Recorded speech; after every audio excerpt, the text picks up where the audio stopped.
এইরকম পুজো আচ্ছার দিনে যদি এরকম বৃষ্টি হয় তাহলে কাদের ভালো লাগে বলো। আজকের একটা সুন্দর দিন, আজকের রথযাত্রা, আর সব বাচ্চারাই মনে মনে ভেবে রেখেছে আমরা রথ নিয়ে বেরোবো, সুন্দরভাবে আনন্দ করব। বাচ্চাদের সাথে বড়রাও ভেবে রাখে, তাই কি না বলো?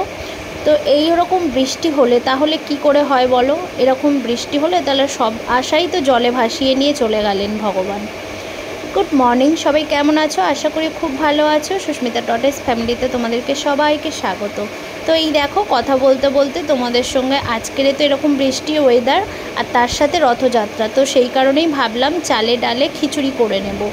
অনেক দিন ধরেই খিচুড়ি খাওয়া হয় না এখানে, মানে আজ কদিন যাবৎ বৃষ্টি হচ্ছে, তো প্রায় দিনই ভাবি করব করব, কিন্তু করা হয়ে ওঠে না। একটাই কারণ, সেটা তোমাদেরকে একদম আমি খাওয়ার টেবিলে দেখাবো কি কারণে। তো চলো সুন্দরভাবে এবারে খিচুড়িটা ওদিকে বসিয়ে দিয়ে, আর এদিকে বসিয়ে দিয়েছি আলু ভাজা। আজকে একটু আলু ভাজাটা বেশ দেখতে ভালো লাগছে, তাই না বলো? তো এই দেখো, খিচুড়ি প্রায় কমপ্লিট হয়েই গেছে। একটু ফোড়ন দিয়ে নিলাম এবারে সুন্দর করে, বেশি কিছুই দিইনি। মানে আজকের খিচুড়িটাতে আমি অনেক লাস্টে গিয়ে ভাবলাম যে একটা জিনিস মিস করেছি, সেটা কি তোমাদেরকে আমি খাবার টেবিলেই বলবো দুটো কথা। তো এখানে দেখো, আমি একটু জিরে আর তেজপাতার শুকনো লঙ্কা ফোড়ন দিয়েছি, আর তার আগেই দিয়ে দিয়েছিলাম কাঁচা লঙ্কা আর টমেটো। আজকের কোনো মশলাই দেব না, শুধু আর একটু মিষ্টি দেব আর একটু গরম মশলা দেব, দিয়ে জাস্ট খিচুড়িটা কমপ্লিট করে নেব।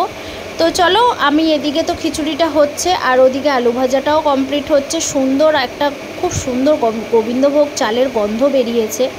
তো এখানে দেখো, আমি দিয়ে দিলাম গরম মশলা। তো এখানে এবারে খিচুড়িটা পুরো কমপ্লিট, আর এই দেখো একদম খাবার টেবিলে চলে এসেছি। তো তার ফাঁকে অনেক কাজকর্ম করে নিয়েছি, আর এখানে দেখতেই পাচ্ছ খিচুড়ির ওপরে অল্প করে একটু ঘি দিয়ে নিয়েছি। কারা বেশি ভালোবাসো আমাকে অবশ্যই কমেন্ট করবে।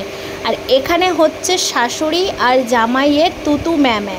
তুতু ম্যামে কি হচ্ছে, তোমাদের তোমাদের দাদাভাই, তোমাদের জামাই বলতে যাচ্ছি, তোমাদের দাদাভাই এত বদমাস, সব সময়ের জন্যই আমার মার পিছনে লেগে থাকে। ওখানে বসে বসে খাচ্ছে দুজনা, আর ওই করছে।